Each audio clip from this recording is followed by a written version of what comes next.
चलो भैया।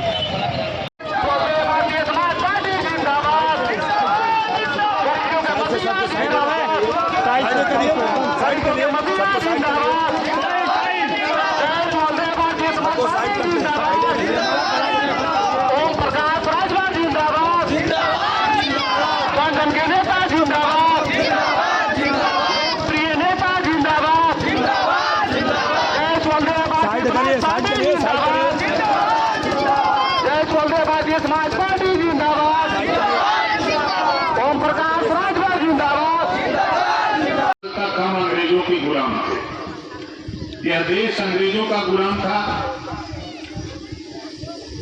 अंग्रेजों से गुलामी से छुटकारा मिली। महात्मा गांधी, चंद्रशेखर आजाद, भगत सिंह, सरदार पटेल, बाबा साहब डॉक्टर अम्बेडकर जैसे तमाम लोगों ने आजादी की लड़ाई लड़ी। देश आजाद हुआ, अंग्रेजों से गुलामी से छुटकारा मिला। लेकिन आज आजादी के बाद हम नेताओं के गुलाम हैं। नेताओं ने हमको आपको गुलाम बना लिया।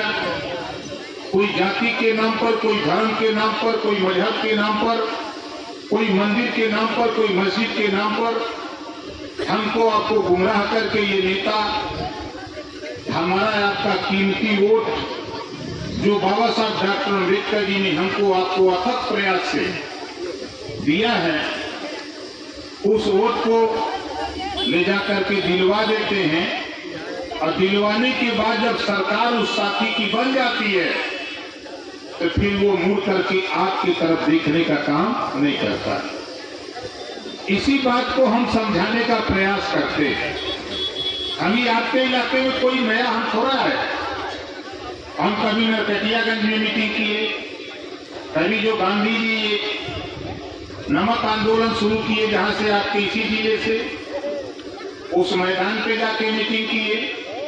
कभी हम रामनगर मीटिंग करते हैं, घूमते रहते हैं, हाँ देर आते हैं लेकिन दुरुस्त आते हैं। आज हमारे नौजवान साथियों को मैं बधाई देता हूं कि मोटरसाइकिल से जो नौजवान झंडा गाड़ी में बांधे, टोपी लगाए, नारा लगाते हुए आए हैं, उन सभी साथियों के नाम पे जोरदार ताली बजा करके आप उनका स्वागत करिए। हम 3-4 बात आपसे पूछना चाहते हैं। यहाँ जितने लोग हो, जरा इधर साथी आप लोग इधर आ जाओ, सामने तो ठीक लगेगा, आगे आ जाओ।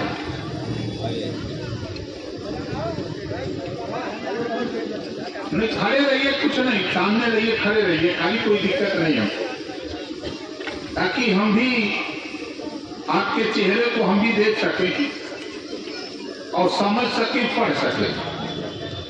यहाँ जितने लोग हो, 71 साल से हम लोग वोट दे रहे हैं। सन 52 से चुनाव हो रहे हैं। 75 साल की आजादी में 7 दशक से हम वोट दे रहे हैं। कभी मुख्यमंत्री बना रहे हैं तो कभी प्रधानमंत्री बना रहे हैं। हम सन 52 से ये काम कर रहे हैं और आपकी बीमारी कुछ पैदा होती जा रही है, बढ़ती जा रही है। यहाँ जितने लोग हो, कितने लोग बिजली के बिल से परेशान हो, जरा हाथ उठाओ। बीमारी है ना, इसी को हम गुलामी कहते हैं। आंख मूंद करके वोट देना, किसी के कहने पर आंख मूंद के वोट देना, ये गुलामी। बाबा साहब डॉक्टर अम्बेडकर जी ने हमको आपको वोट का पावर दिया। पहले पावर था कि राजा रानी के पेट से राजा पैदा होता था, लेकिन धन है बाबा साहब डॉक्टर अम्बेडकर, देश की सारी रानियों का ऑपरेशन कर दिया। अब तेरे वोट से राजा पैदा करने का व्यवधान जो था बीच में, बाबा साहब ने वोट देने का पावर देकर अब तेरे वोट से राजा पैदा करने का पावर दे दिया। आज आप उठा के देखो, मार्केट से आप खरीदते हो दाल, साबुन, तेल, कपड़ा, उस पर टैक्स लगता है, सरकार टैक्स लेती है। और वो टैक्स का पैसा जमा होता RBI, reserve bank of India, ये देश का एक बैंक है सरकारी, उसमें वो पैसा जमा होता है। अरबों अरबों रुपया जमा होता है, तो देश का उद्योगपति फैक्ट्री लगाने के लिए वो लोन लेता है, कर्जा लेता है आरबीआई से, रिजर्व बैंक ऑफ इंडिया से कर्जा लेता है। जब वो फैक्ट्री नहीं चलती है, फैक्ट्री लगाता, जब फैक्ट्री नहीं चलती तब वो बैंक वाले से कहता कि हम कर्जा नहीं दे सकते। तो बैंक वाला सूचना देता है सरकार को कि ये उद्योगपति लोन लिया, ये कर्जा नहीं दे पाया, नहीं दे पा रहा है। तो सरकार कहती है चलो ठीक है, सूची बना दो।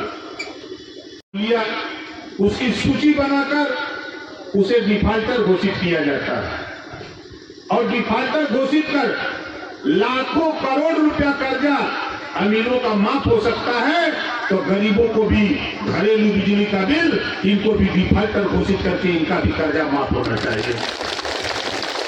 वो सही बात है, गलत है? सही है। इसी लड़ाई को लड़ने के लिए आपके बीच में अंजलि राजभर जी आपके गांव में घूम घूम करके, अंजलि जी जोरदार ताली बजा के इनका स्वागत करिए। हमारे उदय नारायण राजभर जी जो हमारे प्रदेश के अध्यक्ष हैं, दोनों नेता भोला राजभर जी सहित तमाम साथी घूम घूम करके आपको इसी बात के लिए जागृत कर रहे हैं। और आगे ये भारत देश का एक प्रदेश है, भारत देश का एक प्रदेश है तेलंगाना, जिसकी आबादी मात्र 4 करोड़ है। तेलंगाना की सरकार तेलंगाना में 500 केजी से लेकर पीजी तक कॉलेज खोला है। 500 कॉलेज, निःशुल्क शिक्षा, छात्रावास निःशुल्क, भोजन निःशुल्क, कपड़ा निःशुल्क। 2 लाख बच्चों को हर साल, गरीबों के बच्चे जो अपने बेटा बेटी को नहीं पढ़ा सकते, ऐसे बेटा बेटी को चिन्हित करके तेलंगाना की सरकार 2 लाख बच्चों को हर साल बिना पैसे में डॉक्टर, मास्टर, इंजीनियर, कलेक्टर बनाने की शिक्षा दे रही है। भारत का एक प्रदेश है तेलंगाना। अगर तेलंगाना की सरकार बिना पैसे में गरीबों के बच्चों को शिक्षा देकर डॉक्टर, मास्टर, इंजीनियर, कलेक्टर बनाने की तैयारी कर रही है, तो बिहार सरकार को भी कॉलेज खोल करके गरीबों के बच्चों को बिना पैसे में पढ़ाकर डॉक्टर, मास्टर, इंजीनियर, कलेक्टर बनाने की व्यवस्था करनी चाहिए। बोलो, करनी चाहिए कि नहीं करनी चाहिए? लेकिन ये पश्चिमी चंपारण में भाषण देने से नहीं होगा। ये भाषण, ये विचार पटना की राजधानी में जब सदन चले तो याद के बीच से नौजवान जीत के चुनाव जाए और जाके वहां खड़ा होकर ललकारे कि सदन चलेगा तब जब प्रदेश में गरीबों के बच्चों को निःशुल्क शिक्षा कराने की व्यवस्था जब तक लागू करने का कानून नहीं बनाओगे तब तक सदन हम नहीं चलने देंगे। जब नौजवान खड़ा होकर सदन में बोलेगा तो बात बनेगी। लेकिन यहाँ जितने नेता हैं चुनाव जीत के जा रहे हैं, जिसको आप वोट दे के भेज रहे हो, ये जाते हैं विधानसभा में तो सुर्ती मल के पीछे खाते हैं। अब ध्यान से देखो, जब सदन चलता है तो पीछे सुर्ती मल के खाते हैं। आप सुर्ती खाने के लिए भेजे हो, आप वहां कानून बनता है। हम भी विधायक हैं, हमारे साथी रामानंद बाबू जी भी विधायक रहे हैं। हम लोग सदन में जब खड़ा होते हैं तो 403 विधायक यूपी में हैं और महाराजा सुहेलदेव जी का वंशज ओम प्रकाश राजभर जब सदन में खड़ा होता है तो 403 विधायकों की बोलती बन करके सुनो मेरी बात। बताओ सही कह रहा हूं गलत कह रहा हूं? नौजवान अपने गूगल बाबा से पूछो, वो बता देगा राजभर के विषय में। उसी तरह हम भी चाहते हैं कि बिहार में अभी हमारे साथी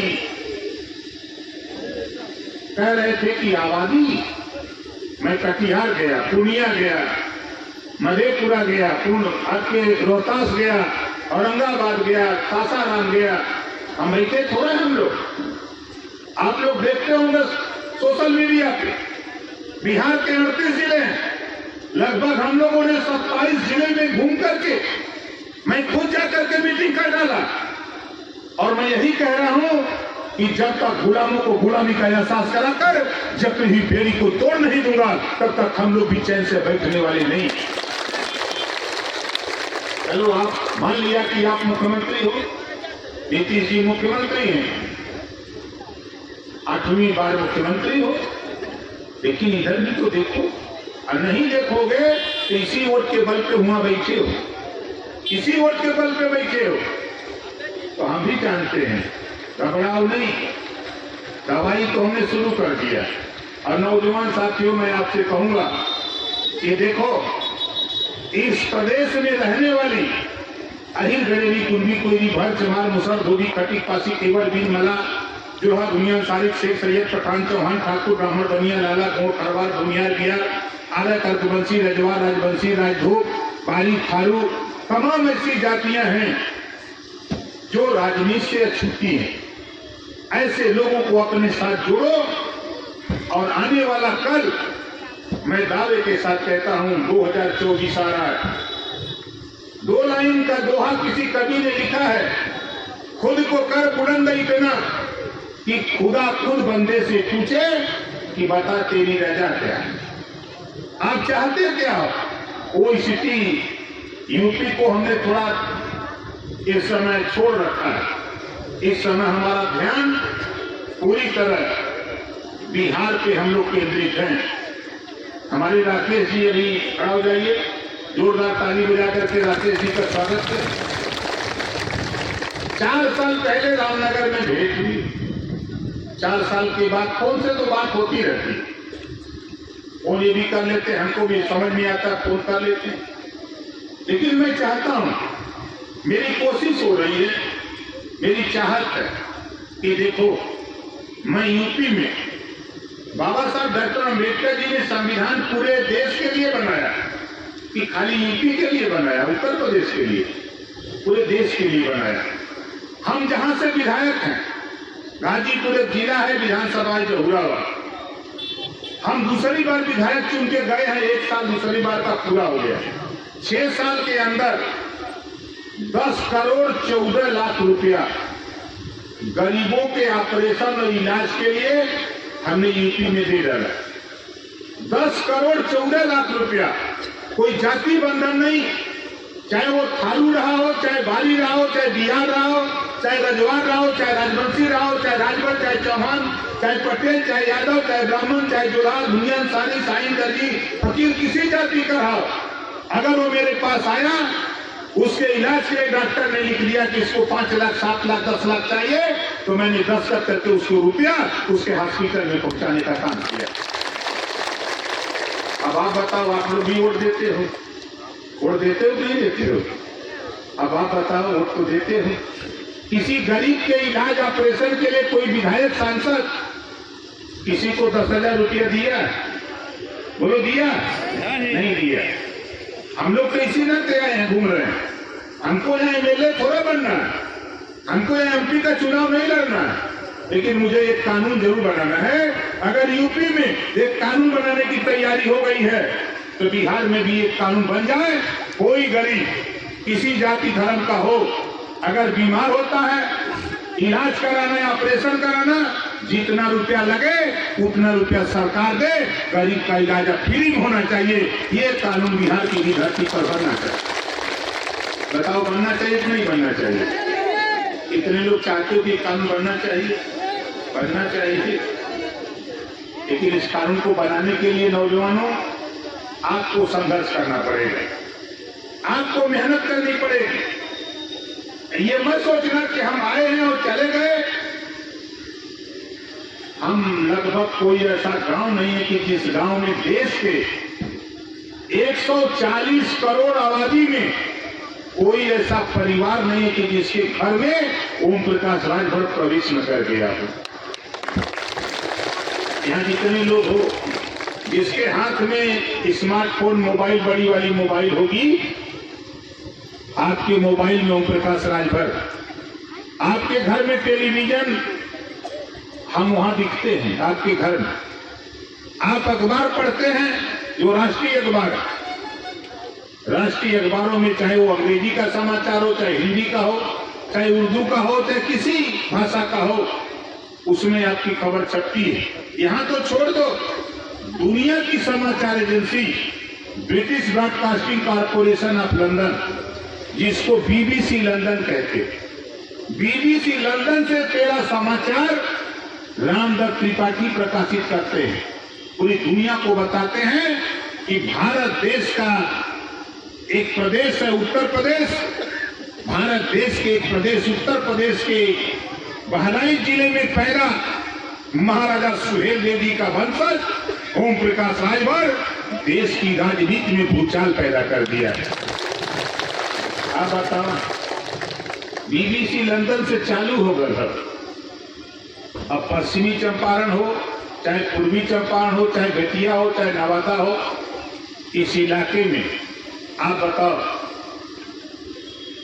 बिहार के नीतीश जी अभी भोला भाई बता रहे थे और साथी भी बता रहे थे, ये लोग कहते हैं कि यहाँ राजभर नहीं रहता, हम कहते हैं कि यहाँ पटेल से ज्यादा राजभर रहता है।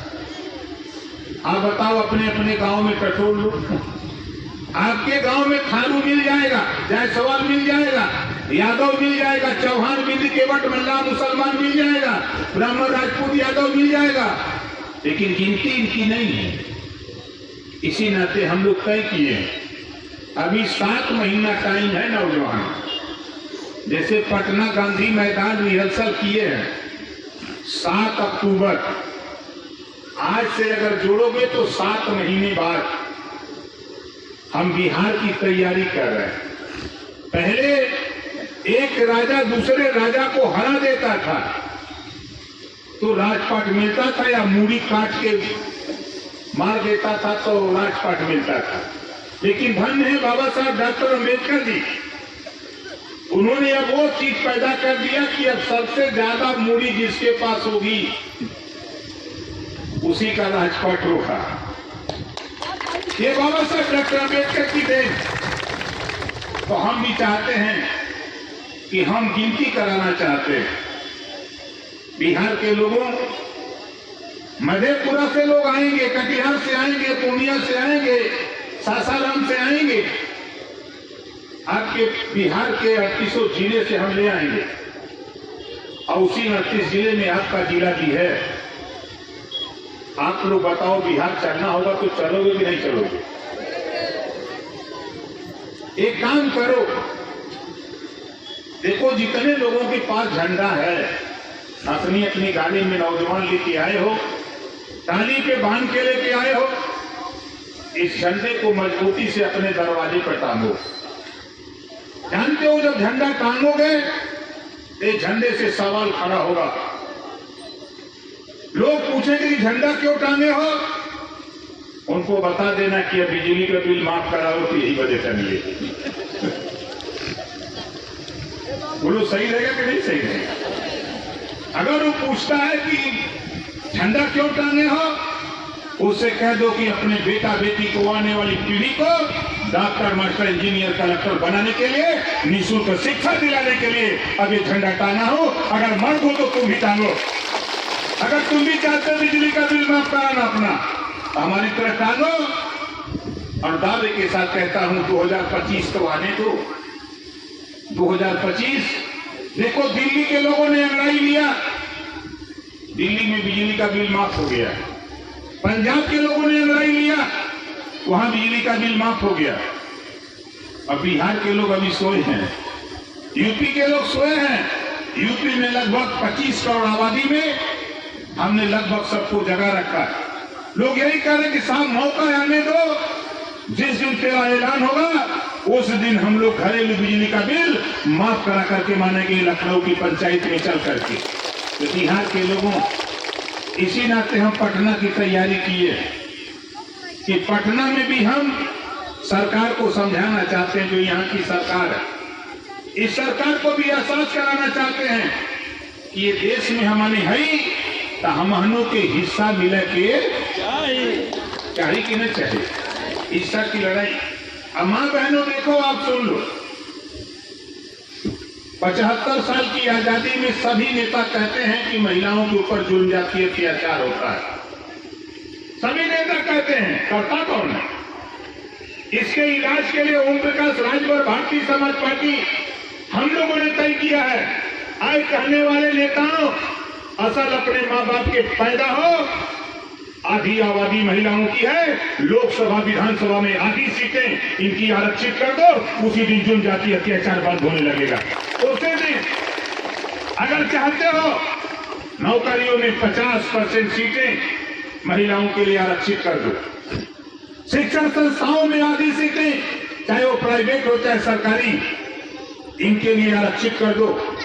मैं दावे के साथ कहता हूं कि जिस दिन तेरी बेटी दरोगा बनके, तेरी बेटी एसपी बनके, तेरी बेटी एसपीआरए बनकर के, सीओ बनकर के, वर्दी लगा के गाड़ी पर बैठ के, रिवॉल्वर लेकर के, उसके साथ सिक्योरिटी के साथ लेकर के जब तेरी बेटी निकलेगी तो कोई आंख दिखाने की हिम्मत नहीं करेगा। ये चीज ओम प्रकाश राजभर पैदा करना चाहता है। बताओ सही रहेगा कि नहीं सही रहेगा? अब लड़ाई दूसरी तरफ जा रही है। बहुत हो गया।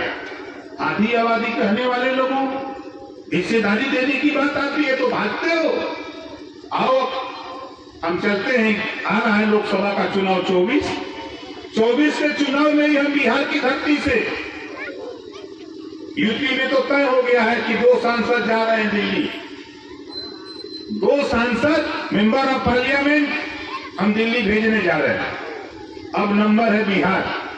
बिहार से भी हमारी कोशिश हो रही है कि बिहार की धरती से भी महाराजा सुहेलदेव जी के चाहने वाले लोग दिल्ली की पार्लियामेंट में पहुंचकर यहां की लड़ाई को और मजबूत करें। इस बात को लेकर के हम लोग घूम रहे हैं। आप बताओ, हमारी बात समझ में आ रही कि नहीं समझ में आ रही? हमारी बात समझ में आ रही है? कितने लोगों को समझ में आ रही? जरा हाथ उठाइए। समझ में आ रही? तो देखो, जो समाज अपना इतिहास नहीं जानता, अपने बुजुर्गों की कदर नहीं करता, वो समाज कभी तरक्की नहीं कर सकता। आज उठा के देखो, महाराजा सुहेलदेव जी, जब ये देश 585 राजा हुआ करते थे, 165 राजा अकेले खाली भौर जाति के होते थे। लेकिन दुर्भाग्य, राजा की औलाद आज आवास बदे तरसत हो। आवास के लिए परेशान, शौचालय के लिए परेशान, पेंशन के लिए परेशान, रोजगार के लिए परेशान, नौकरी के लिए परेशान। और मैं दावे के साथ कहता हूं, इतिहास पढ़ो। हम महाराजा सुहेलदेव जी के वंशज, बहराइच की धरती आज भी गवाही देती है। आज भी 500 बीघा जमीन वैसे परती पड़ा हुआ है, आज भी किला हुआ अवशेष है। हम उनके वंशज हैं। 40 किलो की तलवार चलाया करते थे। विदेशी आक्रमणकारी भारत पे लूटने के लिए, भारत पे गुलाम बनाने, भारत पे राजपाट करने के लिए आया। कोई राजा नहीं टिक पाया। अगर कोई टिका तो महाराजा सुहेलदेव जी ने 40 किलो की तलवार चलाकर नानपारा बहराइच में वहीं दफन कर दिया उसको। फिर वो जाने लायक नहीं रह गया, वहीं खत्म कर दिया। आज भी चित्तौड़ा झील चिल्ला चिल्ला के कहती है, इतिहासकार चिल्ला चिल्ला के लिखते हैं। हमारा इतिहास पताल में गड़ दिया। सारे देश के इतिहासकार, लिखने वाले लोगों ऐसा इतिहास लिखा जे मेहरारू के पीछे लड़ल बा करते इतिहास बा। आप बताओ, राम रावण की लड़ाई कितने बजे भई है? औरत बजे नहीं। राम रावण की लड़ाई सीता के लिए, कौरव पांडव की लड़ाई द्रौपदी को लेके, आला उदल इंदन की लड़ाई रुपवा बेलवा चरवा को लेके, इनका तो इतिहास बा। लेकिन महाराजा सुहेलदेव जी जो देश के लिए लड़ा, उनका इतिहास है नहीं बा। इतिहास हम लोग लिखेंगे। इतिहास करो, तूने तेरी कलम नहीं चली, लेकिन हमारे बीच में लाखों लाख नौजवान पढ़ लिख करके high school, inter, BA, MA, MCom, BCom करके अब अपना इतिहास खुद लिखने की तैयारी कर रहा है। जब हमारा शासन होगा तो हम अपने हिसाब से इतिहास लिख करके दिखाएंगे। इस काम को हम करने जा। और आपसे कहूंगा, देखो घबराओ नहीं। ये लड़ाई हमने तालाब में कंकड़ फेंक दिया, तालाब में हमने पत्थर का टुकड़ा फेंक दिया। अब वो तरंग शुरू हो गई। अब वो तरंग तब तक नहीं समाप्त होगी जब तक तेरा राजपट वापस नहीं आ जाएगा, तब तक वो तरंग किनारे लगने वाली नहीं। किसी तालाब पे जाके किनारे अध्ययन कर लेना। मेरी बात पर तालाब के किनारे खड़ा होकर के कोई कंकड़ या पत्थर का टुकड़ा उठाना और जितनी ताकत तेरे पास हो तालाब में बीचों बीच फेंक देना। जहां तक तेरी ताकत वहां फेंक देना और उसके बाद देखना वहां से तरंग उठेगी। जब आपका पत्थर का टुकड़ा पानी में गिरेगा तो तरंग उठेगी, लहर उठेगी और वो लहर तब तक खत्म नहीं होगी जब तक वो किनारे न लग जाए। अध्ययन कर लीजिएगा, ये लोकतंत्र रूपी तालाब, भारतीय समाज पार्टी रूपी पत्थर लोकतंत्र रूपी तालाब में मैंने फेंका है, लहर उठने शुरू हो गई है। ये लहर तब तक नहीं समाप्त होगी जब तक शासन हमारा नहीं होगा।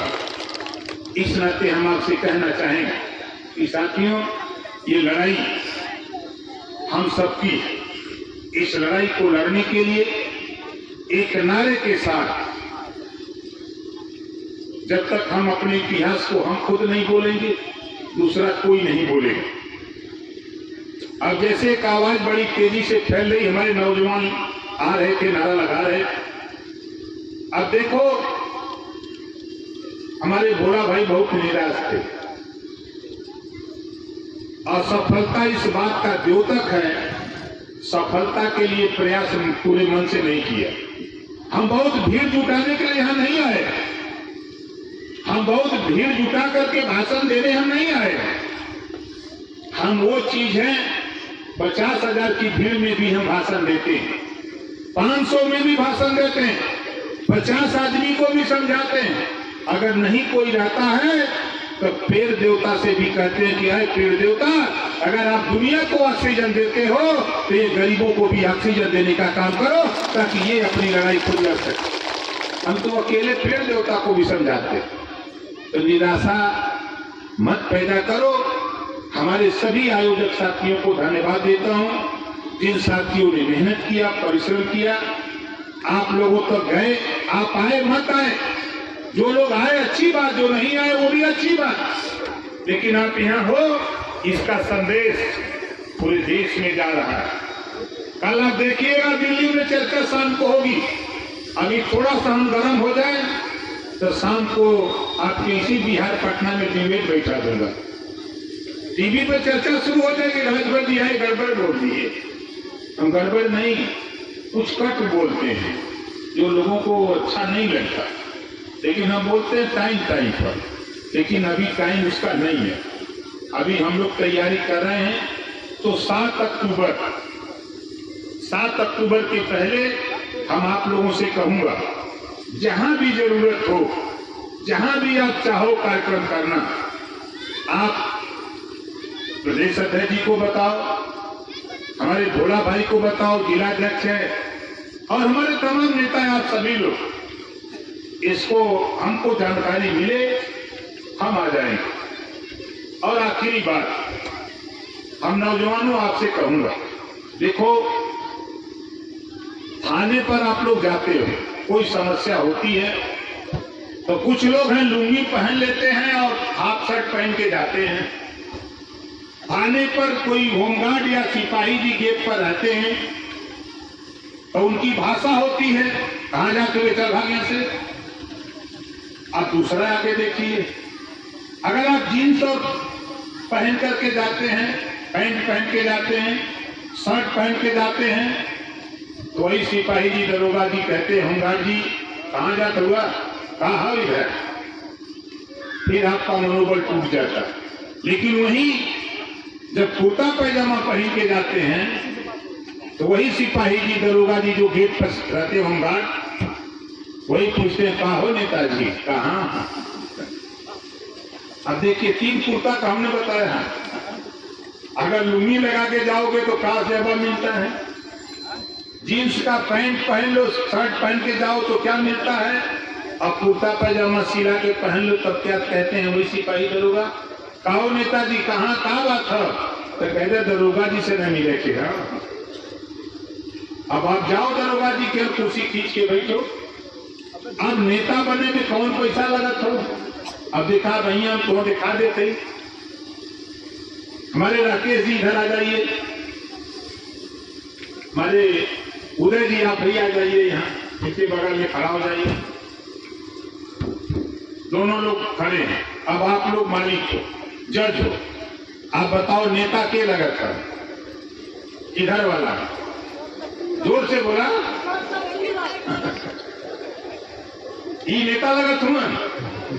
बोला जोर से बोला। नहीं आई नेता लगा तुमने?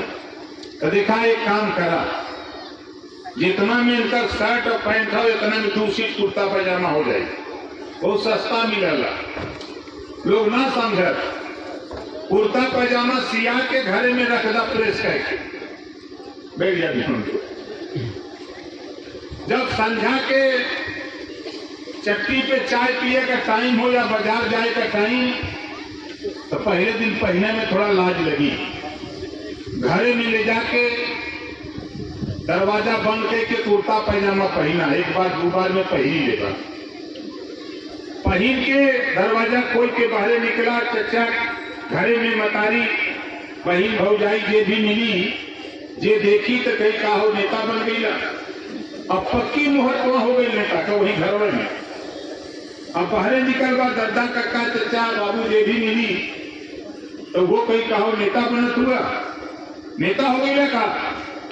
आप मत बोलिए, उठाइए साइकिल जाइए दुकान पर, और दुकान पे जाकर के ताव से चाय वाले किसे कहिए, अरे चाय वाले एक चाय देता वो ताकि के बड़ा कड़ा बोला था, आवाज बड़ी कड़ी है।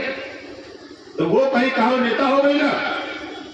वो कई बार झपट के अखबार उठावा जो मेज पर रखा लाला, पढ़ले हुआ चाहे ना पढ़ले हुआ, पढ़ले हुआ तो अखबार पढ़ा, और ना पढ़ले है अखबार के 2-3 दिन उल्टे रहा। क्या दिक्कत था? जब तक चाय नहीं आ जाए तब तक अखबार उल्टे रहा। जे देखी तो सोची कुछ खोजा था नेता है ना, वो थोड़ा जाना था कि पढ़ले हो कि ना पढ़ले। अब उसके बाद आप चाय पी ले, बैठा तो मनो बैठा नहीं, बाजार जाके सब्जी लेवे को जो भी सामान लेवे को लेना, लेके अपने घरे चलिए आवा। कुर्ता पैजामा निकाल के खूटी पे टांग दा, फिर सवेरे पहन के जा। फिर सवेरे पहनबा तो जे जे देख ले ना बोली, वो जान जाए कि अब नेता है। अब जे ना देख ले वो शुरू करी। अब आगे देखा क्या हुई, जब गांव में कोनो बात हुई, विवाद हुई, सिपाही जी दरोगा जी जब चलिए गांव में आवे बदे, चट्टी पर ही पूछा को गौवा में कोनो नेता का नाम है? तब वो चट्टी वाला बताए कि अब तो 5 ठे नेता है। अगर गांव में नेता ना है तो सिपाही जी रुतबा जमावल भारी देंगे, हड़कई हैं, जेल भेज देंगे, फांसी दे देंगे, हाथ गोड़ तोड़ देंगे, यही ना बोलते हैं। अगर नेता है भाई तो सिपाही जी दरोगा जी कहते हैं नेता के लिए देखा ये दरखास्त, अरे मैं समझौता करा था, नहीं तो भाई हम पकड़ के ले जा, समझौता हो लाको तो समझौता करा था, हमारे गाड़ी में तेल भरवा था, यही नहीं होता। तो अब तो समझते हैं क्या होता है। यही वजह हम नेता बनाओ थे कि गौवा में 5 नेता बन जाए। अगर कुर्ता पैजामा पहन रहा, अब एक थाने के अंदर हम 20 गांव चिन्हित कर रहे, अब 20 गांव में 5-5 नेता बना ला, 100 नेता हो गए। और 100 नेता कुर्ता पैजामा पहन के कौनो भी समस्या हो, 100 नेता में 50 नेता थाने पर चल जा, तो दरोगा जी घबरा के कुर्सी छोड़ के यह नेता लोग के पल्ले वो समझी न पहिए कि सत्ता पक्ष वाले में कि विपक्ष कर कि कुल गोलिया के आए हुई कि ना हुई।